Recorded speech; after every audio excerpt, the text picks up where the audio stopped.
Быйыл Кыргызстанда чыгарылган алгачкы Ford тез жардам унаасы. Бул кузову Орусиядан алып келинип, калган бардык тетиктери, жабдыктары мына ушул жерде Ош шаарында кураштырылган.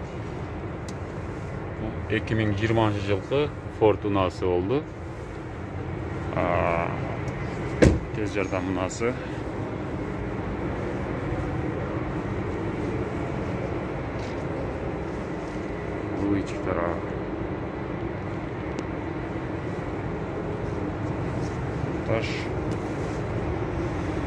Мына ушундай, азыркы учурда булардын айтымында дагы 10 унага буйртмасы бар экен.